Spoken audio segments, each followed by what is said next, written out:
জমিজমা নিয়ে বিরোধের জেরে যশোরে মাদ্রাসা ও মসজিদে হামলা, ভাঙচুর এবং লুটপাটের ঘটনা ঘটেছে।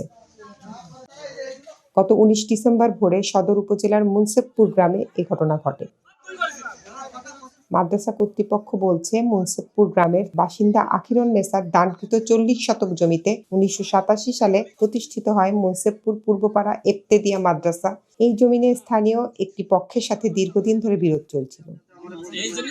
হামলাকারীরা দেশীয় অস্ত্র নিয়ে পরিকল্পিতভাবে হামলা চালায়। তারা মাদ্রাসার টিনের চাল, বেড়া, টেবিল চেয়ার সহ অন্যান্য আসবাবপত্র ব্যাপক ভাঙচুর করে। এতে শিক্ষা প্রতিষ্ঠানটির আনুমানিক ৫ লাখ টাকার ক্ষয়ক্ষতি হয়েছে।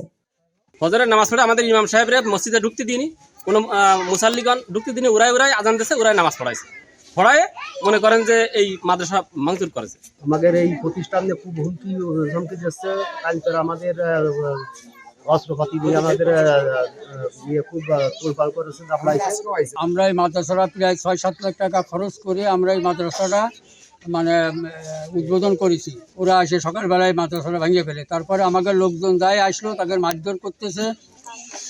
হামলার ঘটনায় যশোর কোতোয়ালি মডেল থানায় একটি লিখিত অভিযোগ দায়ের করেছে মাদ্রাসা কর্তৃপক্ষ। বিষয়টি তদন্ত করে ব্যবস্থা নেয়ার কথা জানিয়েছে পুলিশ। সুবর্ণভূমি ডেস্ক, যশোর।